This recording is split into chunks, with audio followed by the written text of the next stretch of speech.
কৰ্মীসকলৰ মনৰ বুজ ল'বলৈ আৰু কৰ্মীসকলক অনাগত দিনত ক্ষিপ্ৰতাৰে দলৰ সাংগঠনিক কাম কাজবোৰ আগুৱাই লৈ যাবলৈ আমি আহ্বান জনাবলৈকে আমি ঘূৰিছো যোৱা দিনকেইটাত প্ৰথমতে গোলাঘাটত আৰু পিছদিনা যোৰহাটত যোৰহাট জিলাৰ অন্তৰ্গত ইয়াত যিকেইটা বিধানসভা সমষ্টি আছে কেইটা বিধানসভা সমষ্টিৰ বিষয়ববীয়া আৰু লগতে মাজুলী জিলা সমিতিও আহিছিলে মাজুলীৰ লগতো আমি কথা বতৰা পাতিছো বা তাৰ পিছতে আমি শিৱসাগৰ চৰাইদেউ ডিব্ৰুগড় তিনিচুকীয়া লখিমপুৰ ধেমাজি বিশ্বনাথ গহপুৰ যোৱাকালি বৰপেটা বজালি আমি এইবিলাকো কৈছো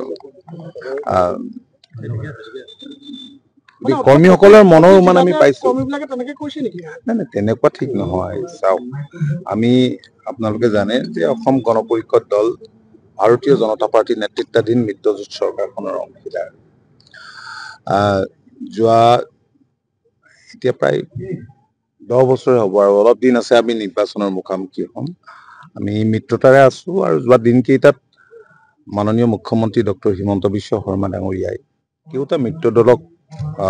লগত লৈ পেলাই ৰাজ্যখনৰ সৰ্বাংগীন বিকাশৰ কাৰণে কাম কৰি আছে তাৰ ভিতৰতে কিছুমান সমষ্টিত আজি ধৰক তৃণমূললৈকেতো একেবাৰে ওপৰৰ পৰা চোৱাটো সম্ভৱ নহয় কোনো এটা দলৰ নেতৃত্ব বা চৰকাৰৰ নেতৃত্ব কিন্তু আমি আমাৰ কৰ্মীখিনি মনৰ মান পাইছো আমি তেওঁলোকৰ লগত সময়ে আমি কথা বতৰা পাতো আৰু এইখিনি য'ত তেনেকুৱা কিবা আমি অনুভৱ কৰো যে নহয় অলপ গেপ বেছি হৈছে সেইখিনি কথা আমি ভাৰতীয় জনতা পাৰ্টিৰ ৰাজ্যিক নেতৃত্ব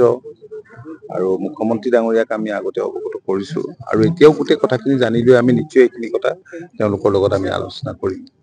কিন্তু সংবাদ মাধ্যমত যেনেদৰে প্ৰচাৰ হৈছে সকলো ঠাইত বা সকলো ক্ষেত্ৰতে তেনেকুৱা হোৱা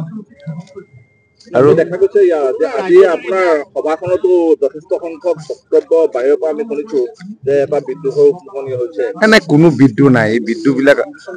বিদ্ৰোহ বোলা শব্দটো য'তে ত'তে আপোনালোকে ব্যৱহাৰ কৰে কিয় বিদ্ৰোহৰ কথা নাই আজি এটা পৰিয়ালৰ মাজতো তেনেকে থাকিলে মতানৈক্য হ'ব পাৰে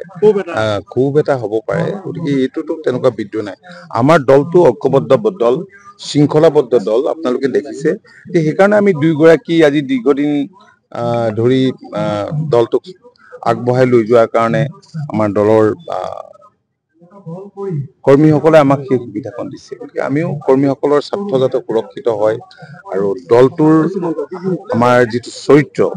দলৰ কৰ্মীসকলৰ চৰিত্ৰ তুলনামূলকভাৱে অন্যান্য সৰ্বভাৰতীয় ৰাজনৈতিক দলৰ কৰ্মীৰ চৰিত্ৰতকৈ বেলেগ কাৰণ এইটো ৰাইজৰ তেজেৰ গঢ়া দল আৰু আমাৰ দলটো কেৱল ক্ষমতাকেন্দ্ৰিক দল নহয় ক্ষমতাৰ কাৰণে আমি কিবা কৰিম বা নকৰিম তেনেকুৱা কথা নহয় কাৰণ আমি জাতি মাটি সেৱাৰ স্বাৰ্থত যাতে আমি উৎসৰ্গা কৰিব পাৰো প্ৰত্যেকগৰাকীয়ে তেনে মনোভাৱেই দলটোৰ জৰিয়তে সেৱা কৰাৰ মনোভাৱেই দলৰ কৰ্মীসকলে কাম কাজ কৰে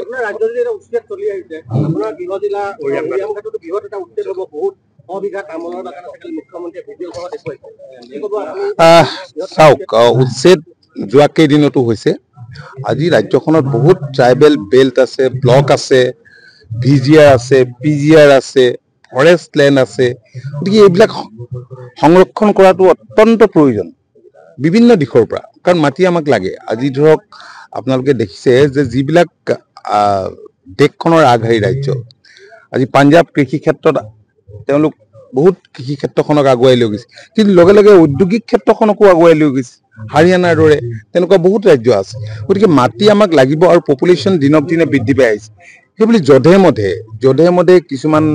ট্ৰাইবেলটোৰ বাবে সংৰক্ষিত বনাঞ্চলত তেওঁলোক সোমাই যাব আৰু এইবিলাক বেছিভাগ বহুতেই আপোনালোকে জানে যে খিলঞ্জীয়া মানুহ নহয় বংগীয় মূলৰ মানুহ গতিকে তেনেস্থলত এইটো আইনী ব্যৱস্থা চৰকাৰে গ্ৰহণ কৰিছে আৰু ইয়াক সকলোৱে মই ভাবো যে সমৰ্থন জনোৱা উচিত